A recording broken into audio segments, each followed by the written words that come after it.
So, you're thinking of making a move to Monterey County, California. Let me guess, you probably looked up a few places online, seen how much houses cost, and you've stumbled across this town called Marina. You might be wondering, what are the pros and cons of living here? And that's what our video today is about. We're going to be getting after it right now. So if this is your first time to the channel and you want to learn everything there is to know about moving to and living in Monterey County, then subscribe below, tap the bell for notifications, and you can be the first to learn about everything there is to know about the current housing market here in Monterey County, California. My name is Andy Woolfoot, the British agent, realtor here on the Central Coast. I get calls and texts every day from people looking to start fresh and make a move out here. So if you have any questions at all, please get in touch and I will be delighted to help make your move to the Central Coast as smooth as possible. So for today's video, we are going to be looking at all things good and all things bad about living here in Marina, California. Now, if this is what you want to find out about, stick around because I'll be breaking it down for you. And as a resident of this town over the past decades, I'll be sharing all my insights, what I love about the place and the things I don't like too much. Thank you for joining me for this video, and I promise I will do my very best not to talk about the weather. So the number one pro, I've got general location. I know it's not the most exciting title, but as you can see, I am here on the beach. We're a beach town here in Marina, and behind me, you've got the stunning view of the whole peninsula. You can even see all the way over to Lovers Point in Pacific Grove. Now, there's a small car park at the top of the dunes there. It is always packed. It's 1:30 on a Thursday, and there's dozens of cars that have just driven down to sit, gaze at the ocean while they have their lunch. It is wonderful living here in a beach town in California, especially one with such affordable, relatively, house prices. Other great things about the location of Marina are you're only 15 minutes away from Carmel by the Sea. It means you can hop on the highway, head south, pretty much reach anywhere on the peninsula within, I'd say, half an hour maximum. Another great thing about the location of Marina is that we're only an hour's drive away from San Jose Airport, so you can get yourself up to the Bay Area. Even San Francisco Airport is only 90 minutes drive away, so it's quite an accessible hub, great location. And another thing to remember is because it's a bay, we often get dolphins and whales popping up out of the surf. I'm going to film for a few minutes. Hopefully I can catch a dolphin on camera, maybe even a whale if I get lucky, but something a little bit special about just being able to pop down to the beach for a quick walk and seeing dolphins and whales while you do so. I know I said up front I'm not going to talk about the weather, but for all you California haters out there, it is November. I am walking on the beach. It is 71 degrees right now and it's going to be a low of 46. Now this is a coastal town, so it's always a little bit cooler than going inland. Love California. See those headlines all the time, thousands of people leaving California. Well, you know what? There's millions are staying as well. And it's because of views and weather like this. Number one on the cons list, the Marina smell. Yeah, that's right. Now this isn't technically a disclosure item when you're buying and selling the house, but having lived here, there is this thing that's kind of known as the Marina smell. It's what you might think it is. It's kind of an unpleasant aroma, and I've never heard of a good explanation for what it is. There's a few theories bouncing around. One is that it comes from the trash and recycling center that's about a mile behind me, although the prevailing winds coming from the ocean, so kind of taking it away in that direction, is why I'm not so sure that's the explanation. Plus, like I said, it only seems to come around at certain times of year, sort of during winter, like October, November, December, January, about that time. Also, it only seems to come out in the evening as well. So I don't think the recycling center's to blame. I've also heard people tell me that it is coming from the aggregate quarrying from the beach, which is again a mile or two up the road.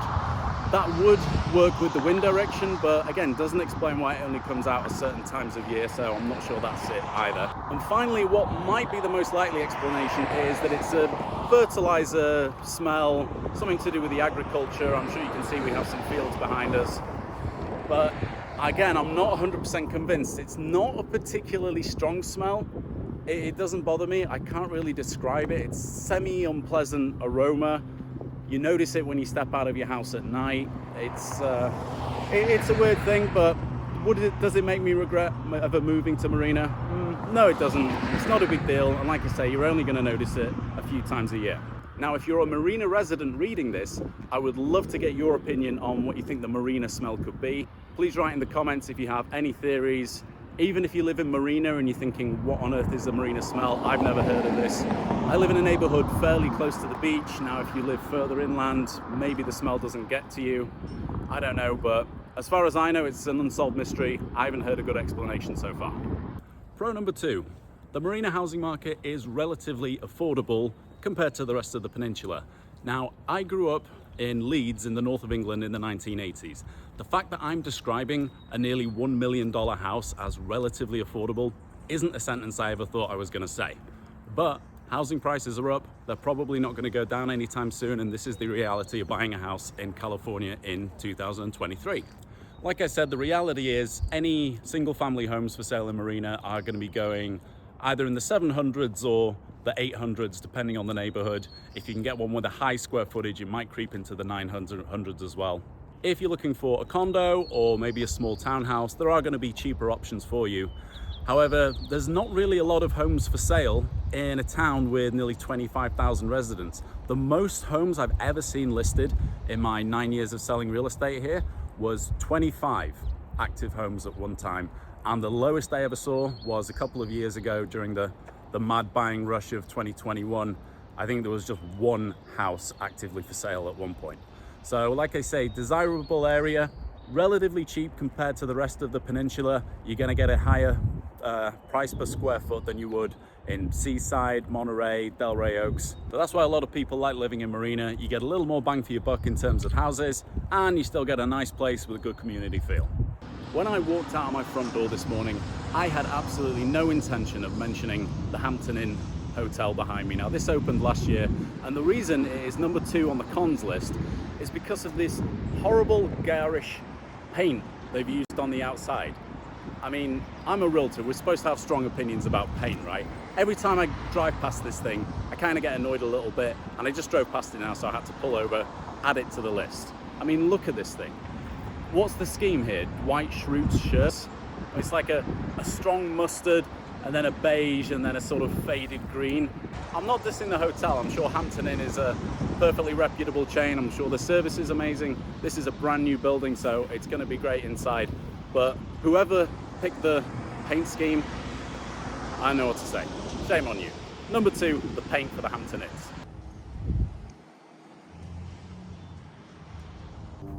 Pro number 3, community spirit. Okay, story time. So there's a lot I could talk about why Marina has such good community spirit.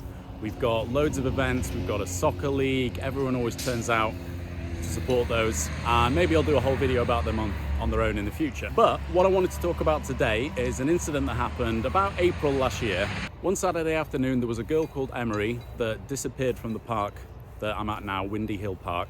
Now, the park itself backs up to some greenbelt land, and she basically went missing. I'm not sharing any information with you that isn't public and wasn't made public, and in fact is still on the Marina Police Department's Facebook page for all the public to see. I also know that the girl has special needs. I'm familiar with having children with special needs as well. And let me tell you, there's no judgment if a child goes missing, especially at the age of 6, because they can just bolt any second. So of course, in a panic, the parents called the police, and they got an announcement put out on the Facebook page, which obviously is the most effective way to do those things these days. And within, I don't know, minutes, the whole community just seemed to be gripped with finding this girl. It was Saturday evening, it was dark by this time, no one knew where she was. After a few hours, the post had been shared thousands of times on social media, and I'm not exaggerating, hundreds of people took to the streets of Marina to try and find this girl. I think about 10 o'clock on the Saturday night, she was still missing. My wife and her mother-in-law went out in the car looking for her as well, just to try and help with the effort. I had to stay home with the kids. And she said it was like the busiest Halloween she'd ever seen. It was surreal just seeing so many hundreds of cars out on the streets, everyone checking local parks, abandoned buildings, everyone pulling together to look for this girl. One very smart guy drove up to the airport, which is maybe a mile and a half from where the girl went missing. And he went out calling for her, and he eventually found her. So I think about, if I remember right, 11 o'clock at night, it was announced that she was safe. And again, just the outpouring of relief on social media was something to behold. So I genuinely mean it when I say the community spirit that was shown that day really made me proud to be a resident of Marina. So for that reason and many others, that's why community spirit is on the pro list. Well done, Marina. Con number 3, there are no fancy dining options available in Marina. Don't get me wrong, Marina has amazing food options. Everywhere you go, there's a restaurant within a few hundred yards. We've got so many different varieties. I think we've got like half a dozen Mexican options. We've got Filipino food, Chinese, Hawaiian, Thai. We don't have any Indian food restaurants, and that's a real disappointment to me as an Englishman because you know we love our curry. My point is, if you want to go out for a real 5-star meal, you might be looking to go somewhere down in Carmel, Pacific Grove, Monterey, somewhere like La Bicyclette, Vesuvio, or maybe even 7th and Dolores, beautiful steakhouse. And if you're a fan of fast food too, don't worry, we've got all the usual options: McDonald's, Taco Bell, Jack in the Box, Subway, all that stuff. Con number 4, the school systems in Marina aren't the highest scoring in the area. That was too bright on my eyes. I'm putting my sunglasses on. Now, for secondary education, Marina falls in the Monterey Peninsula Unified School District. Now, that covers the areas from basically Monterey up to Marina and across the 68 corridor you can see here on the map. Now, it is surrounded by the Carmel Unified School District, which gets an A+, and the Pacific High School District, again with an A+. So with a score of a B+, not as high as its neighbors, but not a bad score at all, a B+. Now, if you go on the website, greatschools.org, you can see that the 3 elementary schools in Marina, Marina Vista, JC Crumpton and Olson Elementary School, all score a 4 out of 10 on average. Now, I don't know about you, but when I got a 4 out of 10 on my homework, my parents weren't too pleased with me. I don't have any children in these schools yet, so I can't really comment too much about it. I'm just going off the scores I've seen online. Please let me know if you have any different opinions in the comments. One thing I will say about Marina is it has a fantastic special education program. That is something, again, I'm familiar with. Also, my wife is a board certified behavior analyst, and she's worked within the school districts all across Monterey County for years. So she is more of an expert, and she tells me it is a fantastic program. I gotta say, I had no idea how self-conscious I was gonna be trying to film videos on my phone. I just started filming outside of school, and then I realized I'm doing it again. It's been less than a week since I was filming children at my local park, and now I'm trying to film outside of school during kicking out time. I'm going to end up on some kind of register if I'm not careful. Seriously, I started filming like outside the school, and then after a second I just lost my nerve and sort of bolted across the pedestrian crossing there. All right, moving swiftly on. What's next? Pro number 4, and it's a really exciting one: local amenities. So I'm walking around now at a shopping center located just south of Marina. You typically have to get on the highway to get down here, but this is where we're going to have all your needs met. We've got the big Target here, which has a CVS pharmacy in it, and there's loads of the other typical stores you want. It's got a Party City, Bed Bath & Beyond, Kohl's. So gone are the days where you have to drive all the way down to Monterey to the Del Monte Mall to get what you need. Also, this area has a cinema, which was built as part of the Dunes development of new houses just up the road. And we've got a whole bunch of new, how do you describe it, casual fast eatery locations. I'm talking things like Smash Burger, you've got Chipotle, Blaze Pizza. I'd say a good step or two above the usual junk food stuff that you get. So it's nice to have, again, lots of food options here in Marina, even though this is a short drive out of town. So if you're thinking to yourself, Marina's kind of a small town, is it really going to have everything I need? The answer is mostly yes. Which brings us to pro number 5, brand new construction.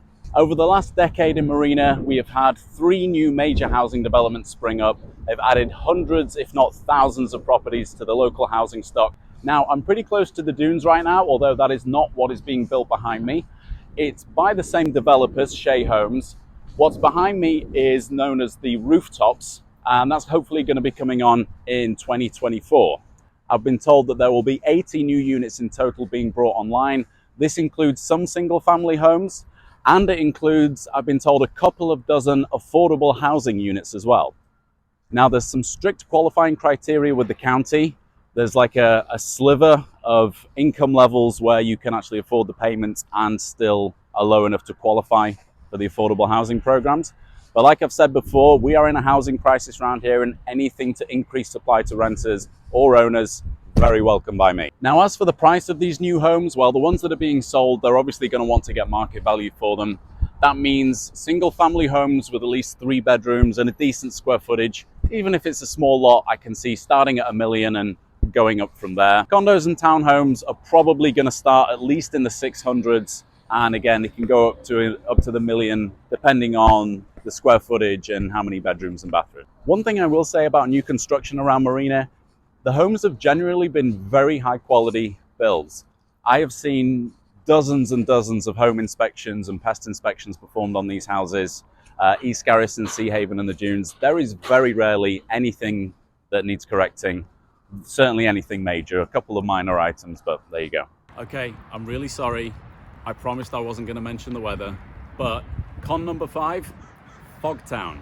That's right, Marina has the nickname Fogtown right here on the bay because for some reason it tends to get, obviously, a lot more fog rolling in than just a few miles down in Seaside, Monterey, Delray Oaks, those areas. Now, if anywhere deserves the nickname Fogtown, that's Half Moon Bay, about an hour up the coast. If you've ever been there, you know what I'm talking about. It's like living in the town from the mist. And you know what? If you go on Wikipedia, Marina has 260 sunny days a year, so it seems a little of an unfair nickname, but yeah, once every while I'll tell someone I live in Marina and they say, oh, Fogtown. Sorry, folks.